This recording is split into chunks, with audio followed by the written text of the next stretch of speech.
Well, hey guys, Conceptual Concept 6.9 here in the beautiful Pacific Northwest.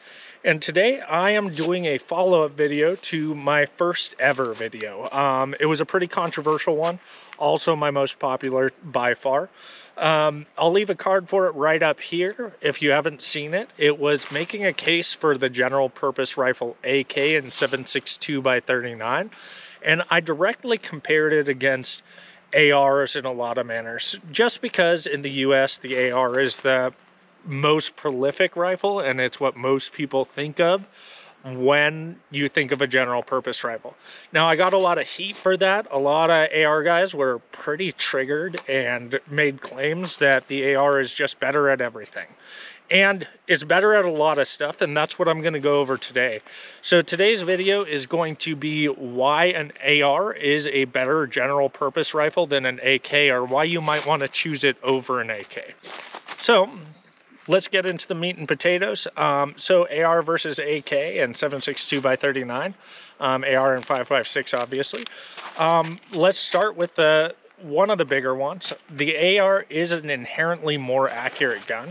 So instead of being really limited to about 500 yards, which is about as far as I'm going to push a 7.62x39 cartridge, big reason for that is because it goes transonic after that. So it starts doing some funky stuff. The AR-15 goes quite a bit further. You can make hits out to 6, 7. I've heard of people hitting 800 yards with that. It is kind of anemic at that range, but if you're poking holes in them, it's better than not, right? So it definitely does that better than the AK.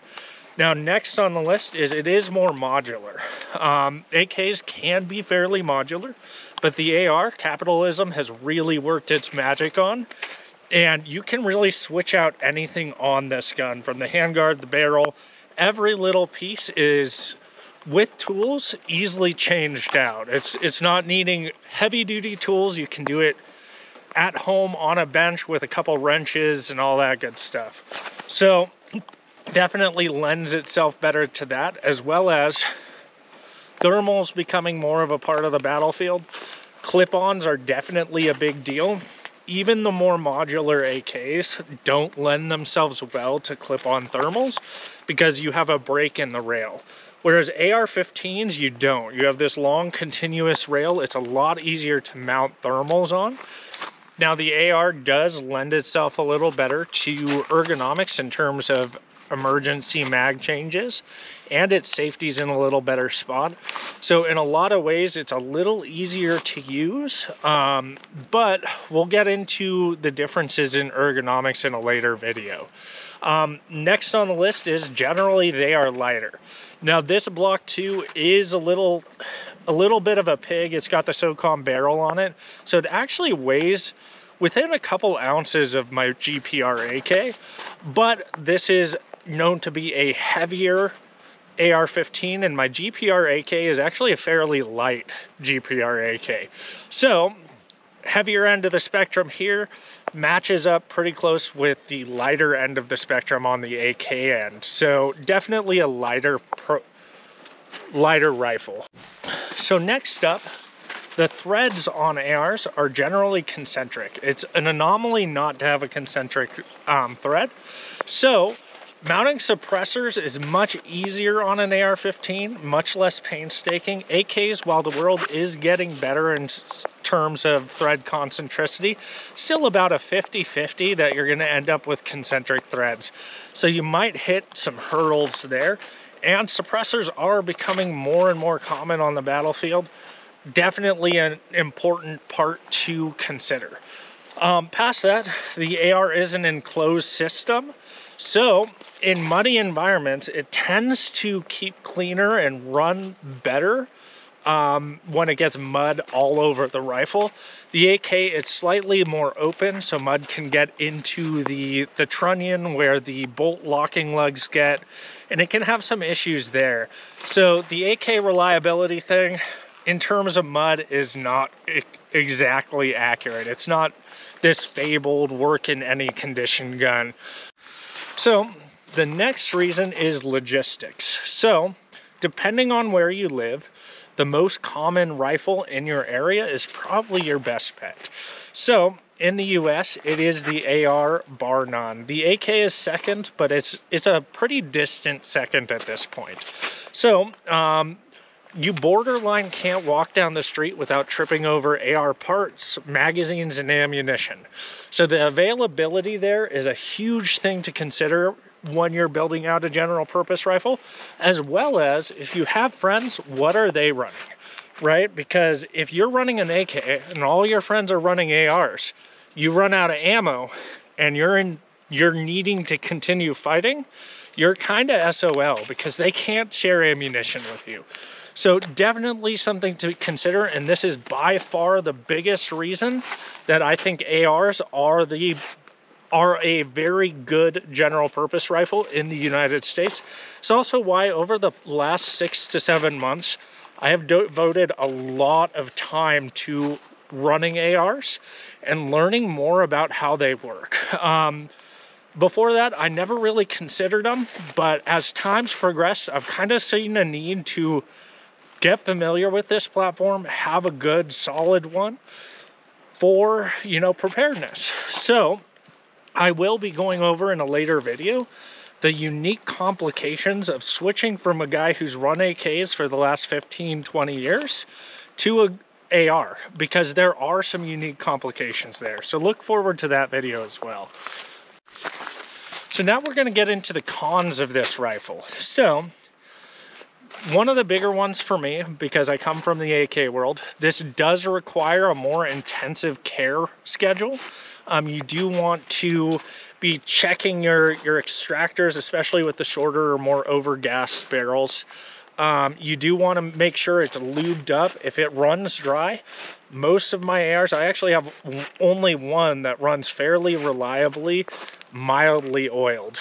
This Daniel Defense, my BCM, they both actually require a decent amount of oil to keep it running reliably. So that's something to consider in terms of the ARs. Malfunction.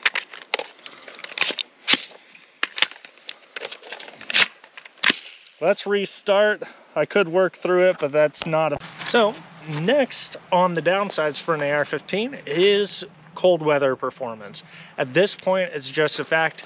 ARs don't handle cold weather as well as AKs do. The Alaskan police departments and sheriffs have actually done intense studies on this, and they found that the SIG 556 and the Galils were probably the best guns for them. There might have been a few more. I'm just going off of memory on that testing. Now, there's a few reasons for that. It's because there's a lot less leverage on all the moving parts, the safety, the magazine release, all that stuff to be able to break ice, as well as this gun is more dependent on oil than other firearms like AKs. You even have to use specific cold weather oil because what you use during the summer versus the winter, depending on the range of temperatures, might need to change. Another thing I have heard, now you can correct me in the comments if I'm wrong on this because I haven't really delved too deep into it, is the metallurgy. So we're dealing with aluminum and steel. Both expand and contract at different rates in different temperatures. And so you're dealing with the shift on that as well as you dip down to certain temperatures. Now, I might be wrong on that. That's just something I heard, so you can correct me on that. So let's get into the pros of the cartridge. The cartridge is capable of hitting longer distances. So it doesn't go transonic as fast as the 7.62x39, and it really extends your capable range past what a general purpose AK and 7.62x39 can do. Past that, the cartridge is a lot lighter. Modern warfare has taught us that those who shoot the most rounds win, so this definitely takes the cake in that. Definite benefit, it's hard to argue. You can carry a lot more ammunition with this than you can with a 7.62x39. I'd say an extra half the ammo, maybe even more. I'd have to look up the exact weights, but definite benefit there.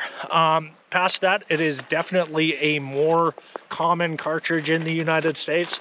Almost everyone has a 5.56. All the gun stores carry it. 7.62x39 is close, but it's getting more expensive as time goes on.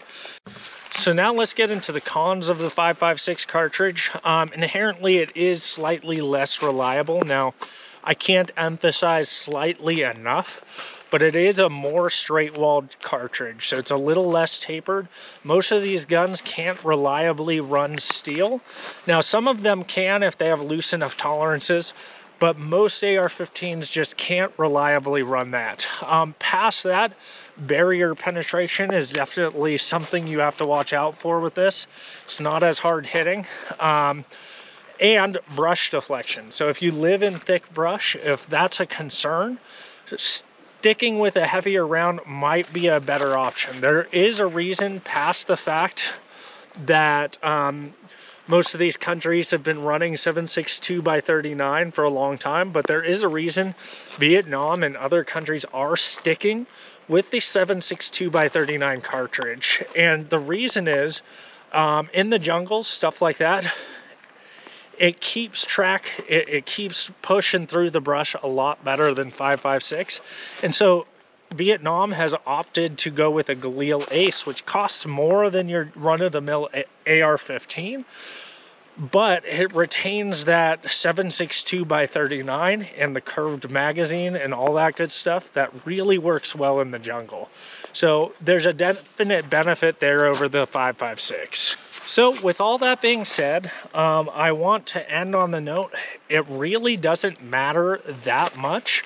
Both of these rifles are very capable, and you can really do what a GPR needs to do with either one.